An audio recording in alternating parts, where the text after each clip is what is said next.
Alors, l'onglet Effets, on va cocher l'onglet Effets, ça va nous permettre en fait de venir avoir accès à tout ça. Donc en fonction de la version, si elle est gratuite ou payante, il y aura des effets qui ne fonctionneront pas. Donc on voit qu'il y a tout un tas de choses. Toutes ces choses peuvent aussi ne pas directement s'appliquer, c'est-à-dire on va mettre un certain type d'effet, ça ne va pas marcher parce que effectivement il faudra venir jouer avec certains affichages, notamment je pense à l'affichage OpenFX.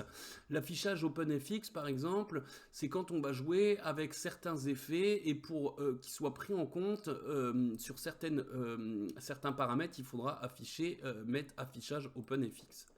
Si vous vous retrouvez avec ce type de choses, en fait, par exemple, c'est tout simplement ici qu'on peut cocher et décocher. Donc on sélectionne et puis on coche pour afficher et désafficher la visibilité. Donc ici on a les effets, donc type effet traditionnel et transition. Bon, il n'y a pas grand chose à dire, hormis qu'on peut effectivement faire des fondus. Donc on a des fondus en lien avec le son, ici on parle en décibels. On a des fondus additifs, des fondus enchaînés, etc.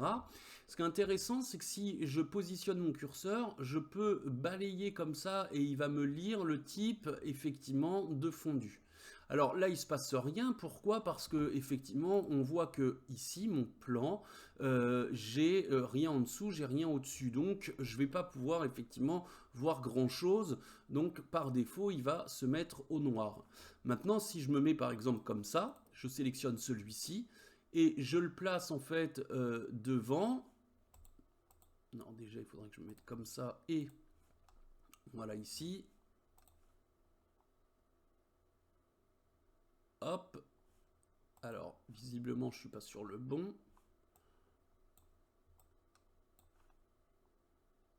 Voilà.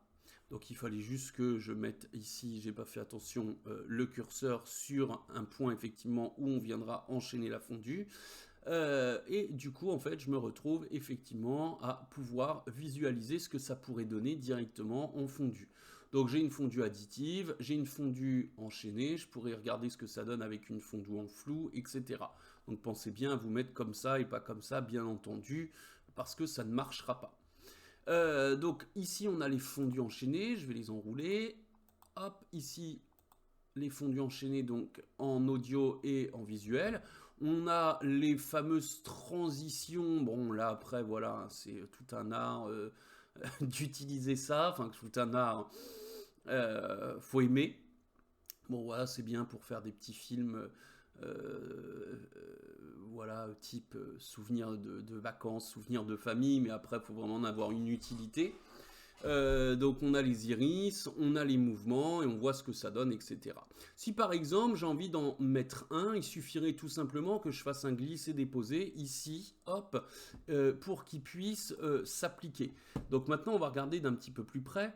Je me dis, hop, je vais le mettre ici. Par contre, si je fais ça, je me dis, alors est-ce qu'il est vraiment mis? Bah non, visiblement, il n'est pas mis.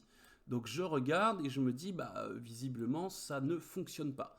Donc comment on va pouvoir faire en sorte que ça marche? Si je fais un double clic, on voit effectivement que maintenant, j'ai la fondue ici qui s'applique. Alors la fondue, on peut directement la manipuler ici, hein, directement comme ça. Hop, et on voit que ça nous affiche le nom de porte coulissante. Mais comme on vient de voir dans la vidéo précédente, sur la vidéo en fait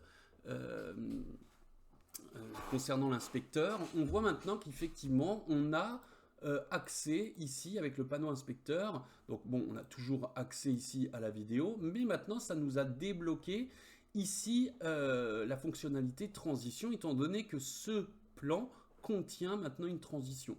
Donc, vous voyez, on peut jouer avec la durée de la transition, ça nous donne le nombre d'images, l'alignement, si je veux commencer d'un côté ou d'un autre, le type, si je veux faire de bas en haut, de gauche à droite, la bordure, si je veux faire une bordure avec un dégradé, donc là ça fait un contour progressif, une bordure en fait ici, etc., etc. Si je veux que ça fasse un flou de mouvement quand ça se déplace, etc. Pareil pour les amortis, comme on a vu dans le panneau inspecteur avec le zoom dynamique. En gros, voilà comment ça fonctionne. Donc maintenant, il suffirait effectivement de regarder ce que ça donne pour voir ça, de se dire j'ai envie ou pas d'une bordure, je ne veux pas mettre de bordure, je trouve éventuellement que là c'est trop long, je pourrais ressaisir directement ici ou ici. Donc voilà en gros pour les transitions d'entrée. Mais je pourrais aussi le faire en sortie. Donc si je fais ça, je me dis, ah bah ce coup-ci ça marche en glissant, déposant, donc ici.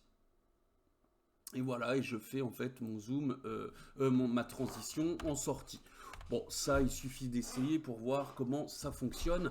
Il n'y a rien de bien sorcier, donc on a tout un tas en fait de choses qu'on pourrait essayer. Et puis on a effectivement des choses un petit peu plus différentes.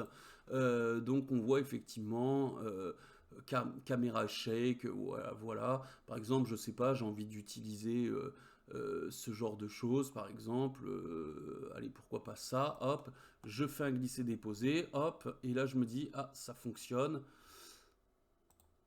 et là je regarde ce que ça donne. Bon, je trouve que des fois c'est un petit peu capricieux quand on vient déplacer les choses. Bon, très personnellement, les transitions, c'est pas du tout ce que je, effectivement, priorise, mais voilà en gros comment ça marche, hein. On met en entrée en sortie, soit par double clic en fonction de l'entrée ou la sortie, ou soit en glissant déposant, bien que voilà, faut effectivement se mettre pile poil, vous voyez, ça marche pas ici. Ouais, voilà, faut essayer de viser juste, voilà. Donc en gros, voilà pour les transitions, rien de bien sorcier. Pour les textes, là on fera effectivement, je vais vous faire une vidéo bien à part. Et puis pour les effets, bon bah ici donc boîte à outils, transition vidéo, transition audio, les titres on les verra après. On a les générateurs, donc si j'ai envie de faire une couleur opaque au-dessus, je clique dessus. Dans vidéo, je vois que j'ai générateur, je peux retourner à mes propriétés de base. Ici, j'ai une fonctionnalité générateur. Il suffirait en fait que je change par exemple la couleur et voilà. C'est comme si c'était une feuille de papier type un solide dans After Effects pour ceux qui connaissent.